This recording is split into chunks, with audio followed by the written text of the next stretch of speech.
Assalamualaikum warahmatullahi wabarakatuh. Perkenalkan, nama saya Falmita Gusdila dengan NIM 19016020 dari Prodi Pendidikan Bahasa Indonesia, mata kuliah Morfologi Bahasa Indonesia. Baiklah, di sini saya akan menjelaskan salah satu materi yang telah dipelajari untuk memenuhi ujian akhir semester Morfologi Bahasa Indonesia. Saya akan membahas mengenai konstruksi morfologis dengan dua subbahasan. Yang pertama, pengertian konstruksi morfologis, lalu yang kedua, macam-macam konstruksi morfologis. Yang pertama, pengertian dari konstruksi morfologis.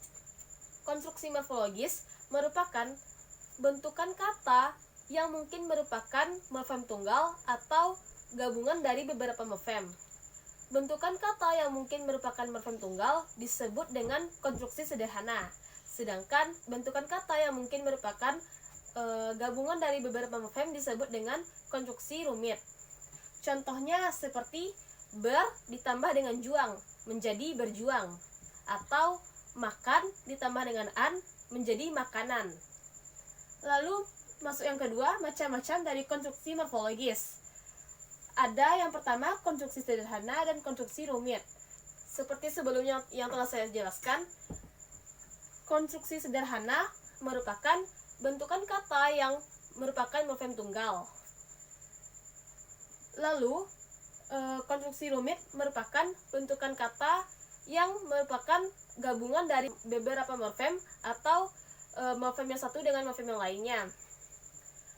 Konstruksi sederhana ini dalam bahasa Indonesia terdiri dari dua, yaitu yang pertama, kata-kata yang merupakan morfem tunggal, atau yang kedua, konstruksi yang merupakan morfem tunggal, yaitu bentuk yang kecil, namun secara fonologis diikuti dengan bentuk lain atau morfem lain, namun secara morfologis dapat berdiri sendiri.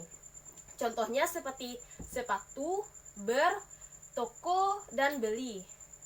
Lalu, konstruksi rumit terdiri dari gabungan pokok dengan afiks. Contohnya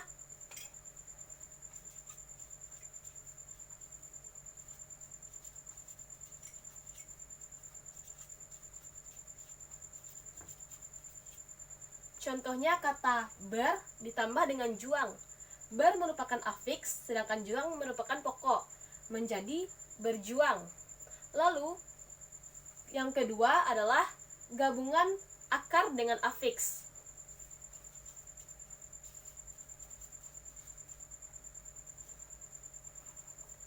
Contoh yang kedua, makan ditambah dengan an.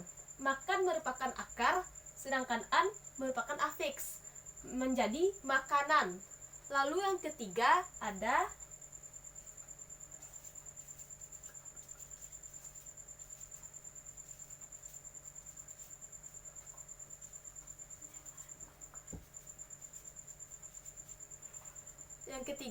gabungan pokok dengan akar. Contohnya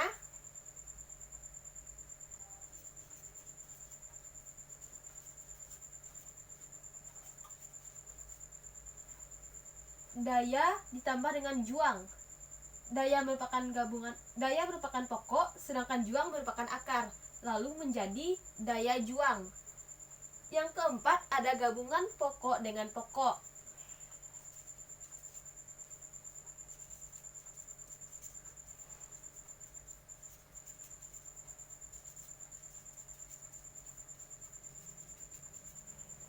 Contohnya kita ambil gelak dan tawa. Di sini gelak dan tawa sama-sama dengan pokok, maka menjadi gelak tawa. Lalu contoh yang kelima ada gabungan akar dengan akar.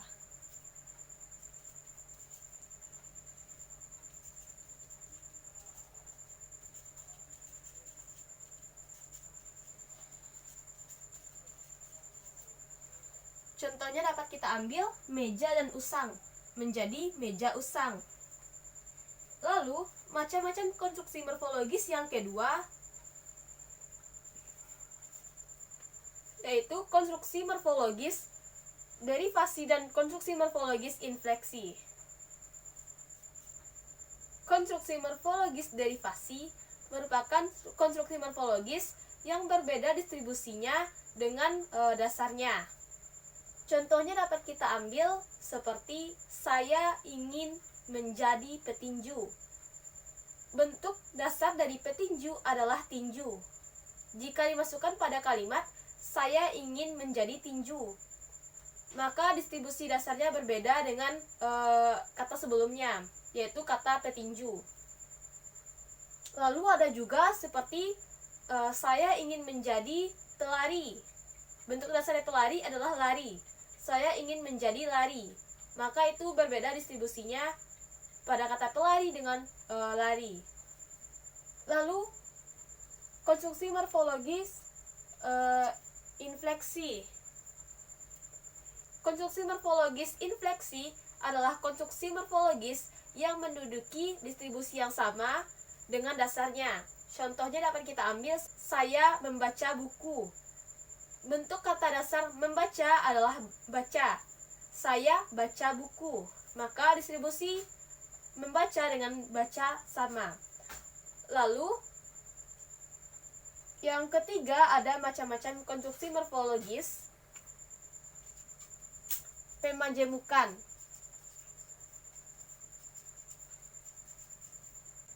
Pemajemukan atau majemuk adalah konstruksi morfologis yang terdiri dari dua morfem atau dua kata atau lebih. Konstruksi morfologis jenis pemajemukan ini dapat berupa pokok-pokok atau pokok dengan akar atau akar dengan pokok atau akar dengan akar. Contohnya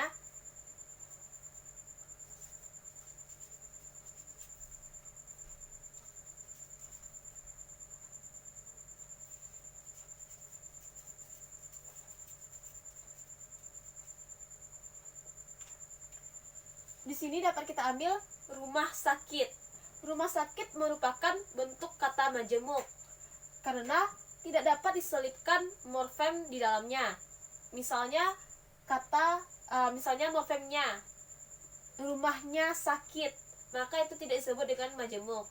Namun jika pada kata orang tua diselipkan morfemnya, maka menjadi orangnya tua. Itu disebut dengan majemuk-majemuk.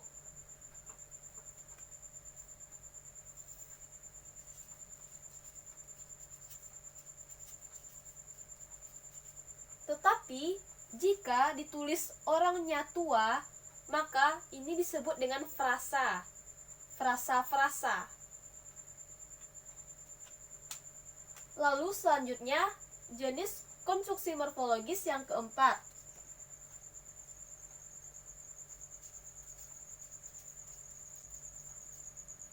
Macam-macam konstruksi morfologis yang selanjutnya ada konstruksi eksosentris dan endosentris.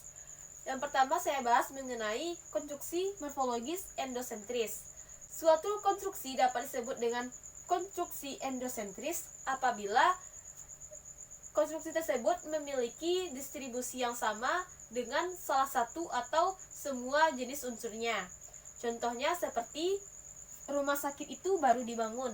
Dengan yang kedua, rumah itu baru dibangun.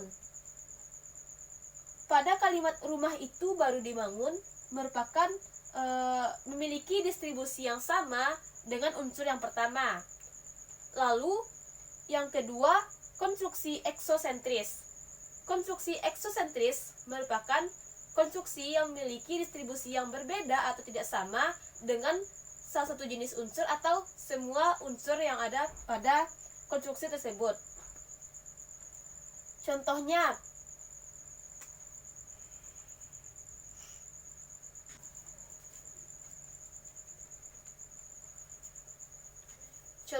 dapat saya ambil mengenai 3 kalimat. Pertama, kedua orang itu mengadakan jual beli. Yang kedua, kedua orang itu mengadakan jual. Lalu yang ketiga, kedua orang itu mengadakan beli. Konstruksi ini disebut dengan konstruksi morfologis jenis eksosentris karena distribusinya tidak sama atau berlainan dengan unsur yang sebelumnya. Pada kalimat kedua, kedua orang itu mengadakan jual, dan kalimat ketiga, kedua orang itu mengadakan beli, tidak dapat kita temukan dalam kehidupan atau dalam bahasa sehari-hari, sehingga ini disebut dengan konstruksi eksosentris. Baiklah, sekian materi dari saya mengenai konstruksi morfologis. Apabila ada kekurangan, mohon maaf. Assalamualaikum warahmatullahi wabarakatuh.